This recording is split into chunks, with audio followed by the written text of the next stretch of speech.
haircut. Speaking of which, what do we? Let's Yeah. just do insurance. Let's No, just talk insurance. no.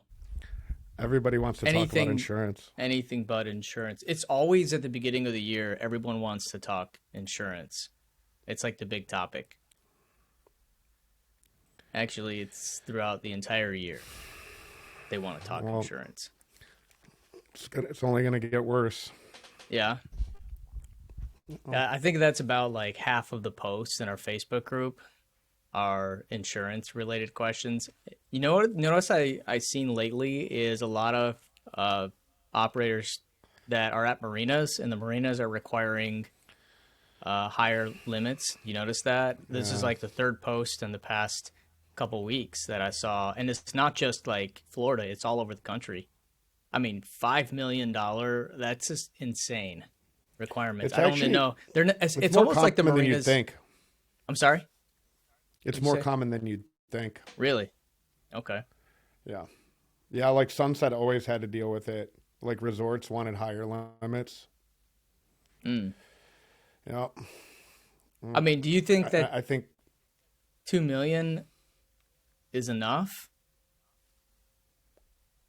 it depends on what hotels are getting sued for. Yeah. Well, I guess it depends So, on also the activity too. But I mean, a boat tour, 5 million for a boat tour. I mean, come on. What is going? You yeah. stub a toe, sue for 3 million. Um, whatever. I mean, we have to probably have some episodes coming up here that go into more detail about what is actually going on in the industry when it comes to insurance. But it's so getting a lot worse. 5 years ago, it was never this bad, and it's basically, I think it's post COVID, all the boating. Now all the legislation and the aftermath of the COVID boating era is now coming to fruition. there's no standards. There's no standards across the board. And this is the problem. It's Standards like in relate to what? to everything, to how old you have to be to ride a jet ski, but from the insurance side of it. Um, whether, so like Parasail went and paid for this ASTM, the like, I forget what it stands for. It's like manufacturing for one of these companies to come in and create safety standards for the parasail industry because there were none, are none. And there's a lot of ambiguity to, so in the state of Florida, you only have to be 14 to ride a jet ski, but 18 to rent one. It's a very, and that now you have 4 years worth of a space in between. Is this kid allowed to operate a jet ski or not? So before it used to be insurance companies. It's like, so now you could be 16 per our insurance to operate a jet ski, but you have to have the renter on the back. So like none of this stuff, all this comes from a libelous standpoint, not any kind of true study that says that 16-year-olds are more responsible for accidents, 17-year-old are responsible for accidents, 18, 19, 20, so forth and forward. That what was a contributing factor in the accidents across the board, Yeah. across the country. And I think that there needs to be a paid study done and that there needs to be standardization across the industry. So even our legislators know to have a baseline by which they guide the industry. Yeah. And so SB, or not SB, but the whatever it was, the White Missile, the Parasailing Act, they at least had a baseline to go by because all of the insurance companies were in line by the rules by which you could operate because there's only like two people writing it. So it was like 17 knots, 400 feet from an affixed object, whatever it was. So there's 5 different things or 6 different things. So the state actually had some kind of guidance because the industry figured out what the standards were because before the parasail law and before the insurance got their teeth into it, guys were out there and flying in like 30-mile-an-hour winds. They just kept on making smaller sails, right? So they have a big sail for light wind and a small sail for small wind. And then as the average, when they figured out how to do tandem rides and triples, and they had the winch, and then the winch boat came out. All of these sort of things, because they're in flux, is like, well, I can't fly a tandem because I'm on I'm operating off the beach or whatever, and I just need to get the thing in the air. So they had these like small 27-meter sails that they would fly. And then the industry was like, no, you can't fly 27s anymore because the average weight has changed. Like all of this stuff, they actually hired somebody to come in and figure out like some type of standards. As it stands right now, in the state of Florida, if you're 14 years old, you can get a jet ski and fucking go crazy if it's your own personal one. Well, let me ask you a question. When you were 16 and you just got your driver's license, how did you drive? Like, were you cautious or were you aggressive? I didn't get my license until I was 18. Okay, but the point I'm trying to make is that when I got my license at 16, I was a very, very cautious driver for the first like year. And then once I got more comfortable, I probably sped a little bit more, probably was a little more careless. But the point I'm making is that like people that are very comfortable driving boats are probably more likely. And that's why you see the numbers like 55 and up in Florida actually have more incidents than teenagers do. And I think it has a lot to do with when you are new to something. Like if I'm 16, I've never been on a jet ski before, or if this is like my first few times, I'm driving this thing. I'm probably going to operate more cautiously because I'm not familiar with the equipment or the waterways. But I mean, I when I had my jet ski business, the incidents we had, surprisingly, were not with the teenagers. It was more with the adults. So it's all anecdotal until you can put together something that is backed by the research and data and some type of scientific measure. As much as I'm like the guy that hates sitting around pouring through data, but there's that and God, I had a thought. When I had my insurance, it was funny. They for the tours, the jet ski tours, I had a higher limit on. I had a higher premium on the tours than I did on the rentals, because apparently, if you are on a tour and someone gets hurt, there's more liability there than if you give them a rental and just let them go. And I guess it all makes sense, but it's kind of messed up. You think that if you just run tours, it's a safer experience, but really it's nothing to do with that. It's about the liability. If someone gets hurt, it's going to be harder to defend from the insurance standpoint. So it's all messed up. Yeah. All right, let's oh God. You finish us off because insurance brand jacking. Yeah. Well, we're gonna have. Did he actually schedule a date to come and talk to us, Kenny? Yeah. All right. Well, we'll get into the whole thing with him. Yeah. So today we're going to talk about brand jacking, and Kevin, you posted, you had an instance of it happening recently, and it's something that I think it's in the back of everyone's mind when they're doing searches for their company, and then your competitor comes up on Google or wherever, and you're like, man, like this sucks, and you're pissed off and you want to deal with it, but you don't necessarily know how to deal with it. So This is something that I personally have a lot of experience in. I've been on both sides of it. Same. Okay. So before we talk about how to deal with it, let's talk about like what brand jacking or cyber squatting is. And I have a story that I told in an older episode that I'll talk about. So basically it's when you do a search for your brand name and your competitor shows an ad for their business. Now, let's not get the two confused of what we're talking about. We're talking about someone actually using your name in an ad and then the person clicking it and going to a completely different website. Now, there's situations where you search for your name. Like I could Google Destiny Water Ventures and then Extreme H2O shows up, that it's still, brand jacking in some sense, but at the same time, there can be an explanation to why that happens, and we'll go into that later. But there's two different things we're talking. If you just do a search for your name and your competitor shows up and it actually has your competitor's name and it goes to their website, they're just bidding on your brand name. That's pretty common. And the only way to really stop that is to hopefully have a good relationship and call them. And maybe they'll put it as a negative keyword so that way it doesn't show up. But again, it's all a relationship situation. But we're going to talk mostly today about like actually people using their name, deceiving customers and taking them to their website when they think they're actually booking with you. So what, are you waiting for me to say something? Yeah, usually you have some witty comment to come in here. I got nothing. You got nothing because it's nuanced, and it speaks to a longer conversation. I think about how you position yourself in the marketplace and having a strong brand. So on one side of it, I've been on the offending side,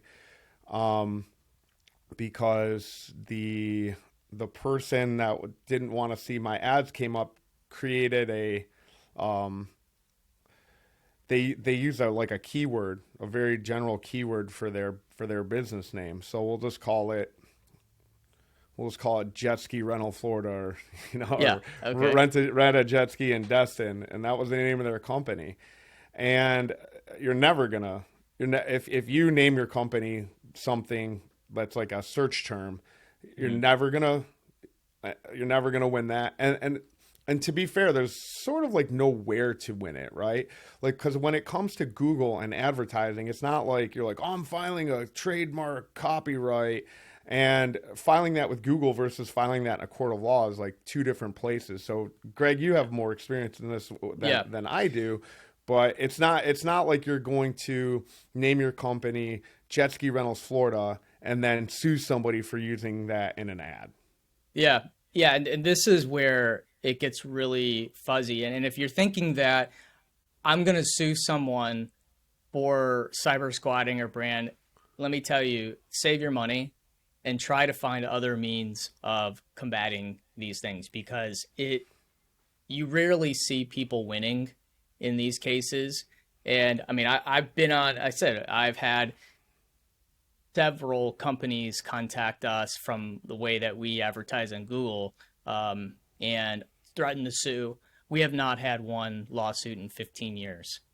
And I've talked to the attorneys on the other side, and it basically came down in most situations as, Greg, can we come to terms on something so we don't have to, because they know that it's a losing proposition to go after it, because of, trademarks need to be filed. There needs to be proof. There needs to be proof of damages, which is almost impossible to prove.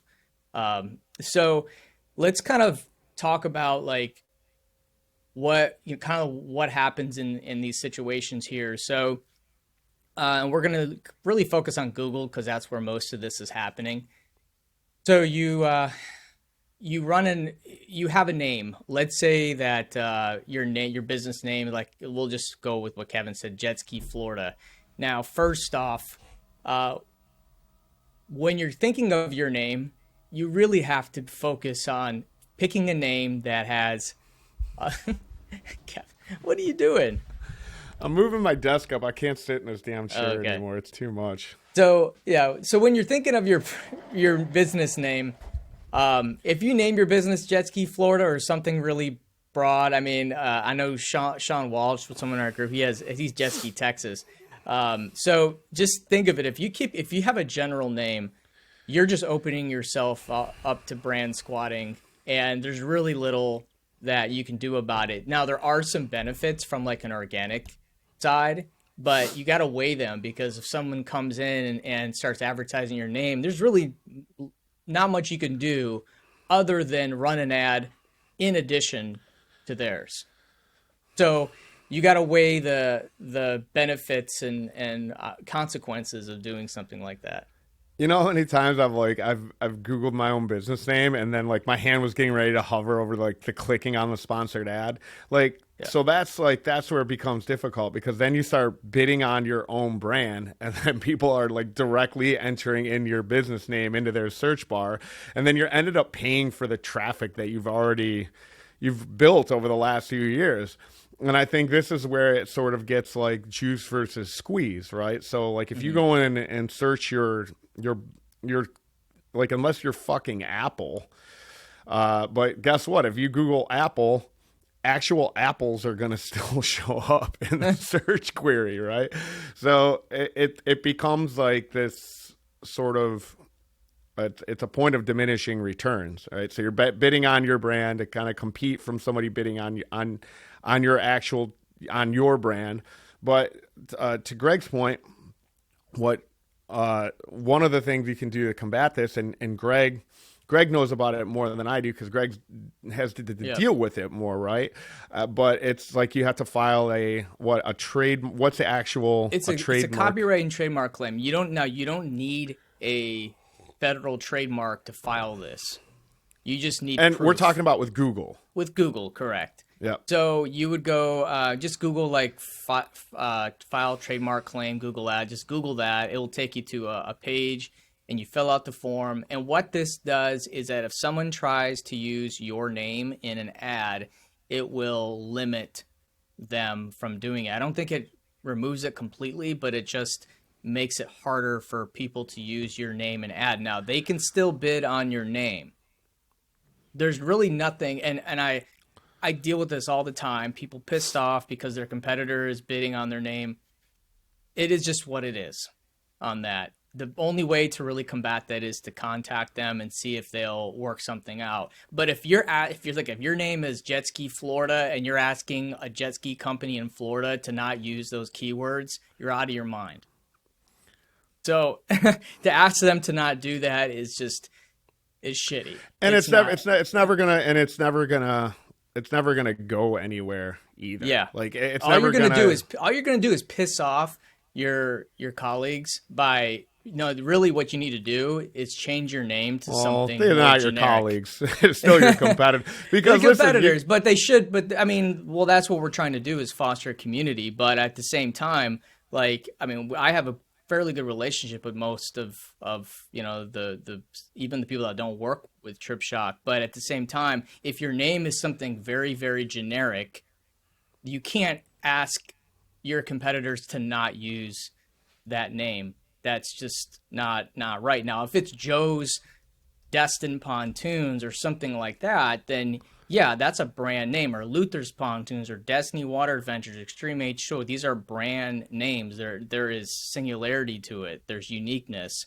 But asking your competitor, hey, my name's Destin Pontoon Rentals. You can't use Destin Pontoon Rentals. That's just BS. And the bulk of the issues that I've had in the past were those exact situations where they name something very generic and then they don't want you to use those terms. You can't. That's just not. I mean, that's just not fair. Of being on both. So again, to speak to this a little further, just because it was something I dealt with most recently, somebody was using our company name in their headline. So that's a little different, right? Yeah. And again, and so like, so if you're unfamiliar with, the headline is going to be the portion in the ad that's capitalized, that you can see. So when you do that, if you put Destiny Water Adventures in the headline, that's when things get a little tricky because somebody actually went in there and crafted an ad with ad copy, trying to make the customer click on that, thinking it was you. That's a little bit, and even in your headline, like, so just to speak to like ad copy in general and running ads, like if you put in your headline like the boat rental Destin, that's fucking retarded. Like, I'm sorry, but it is. Like, you want to do something that's a little bit catchier than that in your headline regardless. Yeah. So you want to speak to something like price or availability or 5-star service. If somebody's putting an ad out there that just has your name as its headline, like now they're just trying to jack traffic from you. And again, it's like it's super petty, right? Because is that that ad, like the search for that term is like minimal, and then B, it's crappy advertising, right? So in this instance, I reached out, I did, and it was kind of petty on my point. It was a little petty on my end because same thing, right? Like if you're going to put Destiny Water Adventures or Take My Boat Test or whatever it is in your headline, like that's really the search for that and the conversion on that and the clicking on that, like you're probably just wasting your money. Oh yeah. So that's the second point I was going to make is that if you are brand jacking your competitors and deceiving them, or the conversion rate's going to suck, and also you're going to pay a lot so Google has quality scores. So if your headline is Destiny Water Adventures but the landing page is Trip Shock per se, if there's nothing that says Destiny Water Adventures on the Trip Shock page, then I'm going to pay way more than I should for that click. Google purposely does this because, one, they want to penalize companies that do that. They don't want to stop them because they make a lot of money on it, but they want to penalize them to make them not want to do it anymore, or just to not show them at all. And it is hard. It is hard to do that. Your competitors will pay a lot, and over time, if they're smart, they just won't do it at all, because they'll see the numbers and just realize it's not the course of action. Yeah, and I don't know. It's like it's such a small thing. Like the only time I get involved in these is when I'm being like petty. All of it, right? Like if I do it to somebody else, like I will tell you in the past, I have gone in and been like, in a keyword search term, not in a headline, been like, and I've also removed. I don't really target any of my competitors like that unless I don't like you, unless if I feel like I could spend I would lose $500 just to get one of your customers, then I might do it. If I don't like you, I might do that shit. So, but again, I've been on both sides of it, and then I've have other products that are, like we use generic search, and people have like it's been a sticking point with one particular competitor in one of my industries that it's like it's been going on for like 18 months. And the thing is like it wouldn't be going on if business wasn't hurting for them, right? And I didn't, and to that point, like I didn't. They just used a generic keyword search term. And so like I understood like we created the brand, and I'm like, yeah, man, I understand that, but there's not a whole lot of search around this, and it's like I have to use this keyword search term. But so there's been times where I've done it to be a dick, and this time it wasn't. It was just generic. So there's this, you know what I mean? But for the most part, I never involved myself in like brand jacking somebody, because if I'm gonna do it, I'm gonna do it right. Right? Like I'm going to buy domain names around your shit. I'm going to spin up landing pages that look like your shit. Like if I was going to do it, and then to all that work and effort, remember how I preface this, if I'm going to burn money, right? If I'm going to lose money just because I'm being petty and I want to fuck with one of my competitors, I mean, you're going to do it right. Spin up a landing page, try and make it look like you're actually doing business with me. And again, this is all a race to the bottom, right? Yeah. So if you're going to do all of this and go through this, the time, effort, and money that it takes, it's not going to get you a return, because that's what your business is here to do, is to make money. And it's something I've said like 100 times. It's something I've asked people in the industry. I'm like, why are you doing this? And it's like A, B, C, and D. And then I'm like, well, no, you're doing it to make money, right? Like this is you know what I think happens? Yeah, so I think that a lot of times when you see someone jacking your brand or running ads on your name, I think the first reaction is they're taking a lot of business from me. When in reality, it's not a lot of business, and it gets in your head, and then you have a slow week, and you're like, shit, like you start like stewing on this. And I mean, I've had people hit me up through Facebook and just rail me, blaming me for like their failing business because of an ad that's similar, because they name their business something super generic. And here's the thing: when people run ads on Google, there's different match types. So you have broad match, phrase, and exact match. Now, when you run a broad match campaign, let's say that I do a broad match for the word Destin Dolphin Cruise. So any keywords related or similar searches to Destin Dolphin Cruise, my ad will show on. So that means that my ad could show on brand names.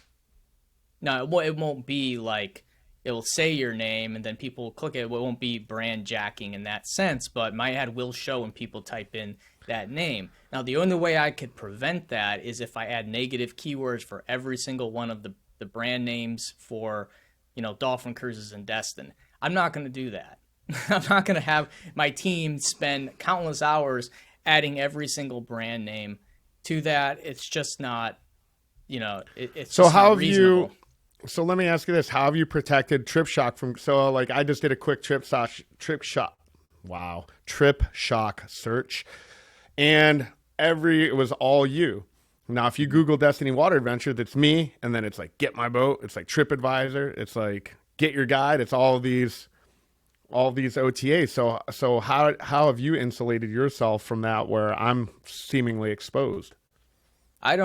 Yeah, I mean, sometimes when I type in Trip Shock, I do see ads for other OTAs and whatnot. Now, for and it said not every search is the same. It could be based on your browsing history, it could be based on your location, all that. Now, Patrick Coughlin responded on your post about the OTAs doing it for his name. Here's the quick and simple when it comes to resellers. If you don't like it, don't work with them, because they're not gonna stop doing it. That's just part of the whole situation. Now, what you could do is file the trademark claim, so that way they can't use your name in the ad. That's the first thing I would do signing up with an OTA is do that. But you're not going to stop them from doing it unless you just want to not stop working. Sidebar. One of those is my Yelp profile, which I always give zero fucks about. But it's funny because it's the only place where I don't have a good look. Wait, they're running a paid ad for your Yelp profile? No, it comes up in the organic side? Yeah, in the organic. And this guy, this is so good. This guy's like one of those guys that are so angry. Like I love his review, but I can't remember what happened. He was upset about like how far we were from Crab Island or something. Like, oh my God, I got to rent a boat and like drive this thing somewhere. Like, yeah, sorry, dude. I'm, whatever. But anyway, he he says, what does he say? He's like, location is in a bad neighborhood. Did not feel safe to leave I guess that's the car in their lot and the boat they were offering me. Was not the description. The location was falsely advertised to Crab Island. So this is so funny. This guy got upset because he lost. Like tried to go to war with my partner Ilya, which you're just going to lose. It's like all he's got is all the time in the world to sit in office and dispute a $300 fucking. And so he won the dispute. And that's when the guy got upset, and he goes out and he's like, gets me everywhere. He's just like, anyway, he's probably on Bing, he's on MySpace, leaving me bad reviews, but I don't know. I'm sorry. I was looking up Yelp as one of them because a bunch of terrible stuff came up that when you look up Destiny Water Adventures, I'm like, golly, man, I look at Trip Shock and everything's all you. But yeah, maybe we got to do a better job at branding, but it becomes difficult because most of us parasail, snorkel, like going back to our first episode ever, where we talk about like commoditization versus branding, and I'm like brand, but it's difficult because we're in a commodity business. So that's what it comes down to. Yeah, and we can do the best we can to brand ourselves, and we can do the best job at trying to stand out from the pack. But advertising on Google and trying to jack what little you can from your competitors. Like if you ever actually go in and look at the search volume for your brand, for your biggest competitor, like let's say, for example, Sunset Watersports in Key West, one of the biggest water sport companies in the country. But if you look at their search volume for parasail or even parasail in Key West, like it's going to pale in comparison to actually like parasailing in Key West versus Sunset Watersports. So bidding on one of, if you're going to spend money, the best place to spend that money is parasailing in Key West, not on Sunset Watersports and getting tricky and trying to like jack their customers. Because when it all comes down the funnel and looks at the end of the day, again, it's just one of those things where if you want to get petty and you want to waste a lot of time and money, then do that. And then if you're going to do it, do it right. Spin up an entire website dedicated to my brand. It's like spend all of your time in your office. And to that point, like I've thought about it. I've bought domain names around my competitors. I bought domain names around my competitor's name, and then, but it was, again, when you go and look at the P&L, it was just like a nice $100 or $150 I wasted on GoDaddy, because I'm like, I have way more better things to do than spin up a clone site trying to steal customers. But I've actually this whole thing has been a huge lead gen for Trip Shock over the years, because they'll see, they'll name their business like Pontoons Destin, whatever, and then they'll Google it and they're like, you're using my name. And I'm like, there is no way in hell that I'm going to stop using Pontoon Destin as a keyword. Like there's no way. But you can join Trip Shock and then you can be listed. That's happened a handful of times. But here's the thing, guys, like, don't let this all get into your head. Now, if there's a legitimate person that is deceiving, brand jacking, I mean, that's a whole other situation. But again, you're going to have to, if you decide to sue them, you're going to have to prove that there's damages and how much, and you're going to have to hire a lawyer, and it's going to be a whole thing.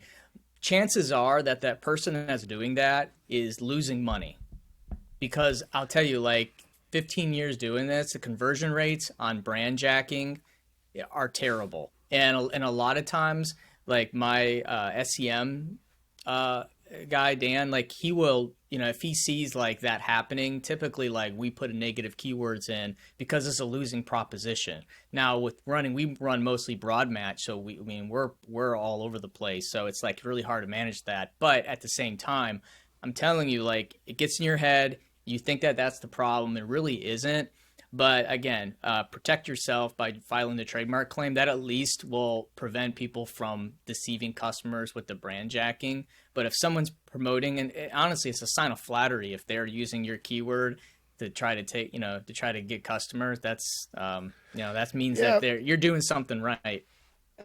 And I think you have to think about this. Anybody where there's pushback on this, when you're thinking about like a buyer journey or what it is that you yourself buying or what you're doing, like you have to realize that we sort of operate in a little bit of a vacuum here, because it's not like somebody is going, man, I just got to run a jet ski somewhere, and I really need to run a jet ski, and I'm in Kentucky, and let's find out who's got the best jet skiing in the country, and then we're gonna choose that location, and then we're gonna figure out where we're gonna stay. Like, nobody comes here or comes to your place for you. They don't. They're coming to your place for your place, and for all of the things that your place has to offer: the food, the activities, the accommodations, the weather, like all this sort of stuff. So like at the end of the day, like we can go through all this like creative branding and like, but we're operating inside of a vacuum. And I don't care how big your water sports company is. Like, people are figuring out where they're going to go. They're deciding where they're going to go for the vacation. They're figuring out where they're going to stay. And the majority of customers are not deciding on what they're going to do till they get there. And then even at the top of that, on the things to do, then they're literally typing that in. Things to do. Yeah.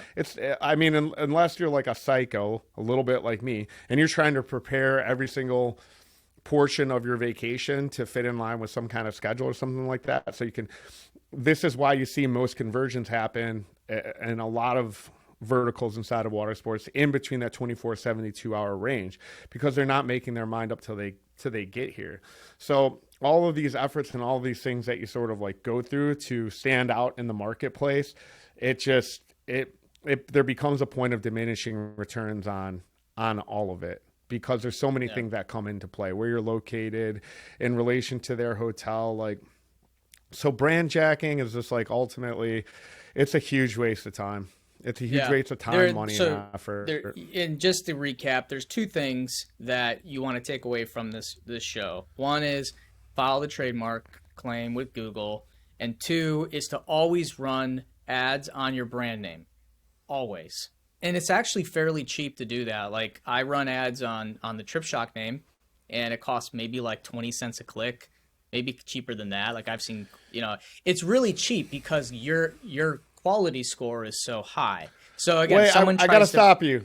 I Go gotta ahead. stop you there because some people, believe it or not, might not understand. Because you gotta understand, Greg. A lot of these operators are not something you just said, and you said it real fast and walked Yeah. past it. But to click on it is 20 cents. So a lot of you guys might not understand this when you're looking at your budget if you're having somebody manage it.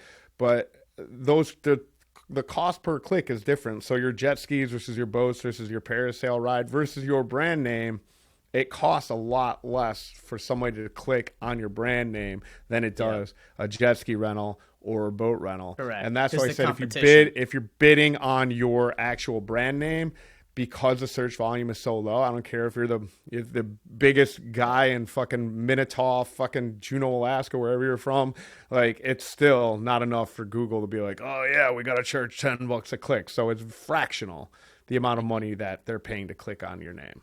Yeah. And it's so like even though as big as a company as Trip Shock is, the amount of money I spend on my brand ads every month is less than $100. So $100 in order to preserve my brand name and to make sure as many clicks as possible go to Trip Shock, that's nothing compared to how much business we do. For some of you operators, it might even be $10 a month.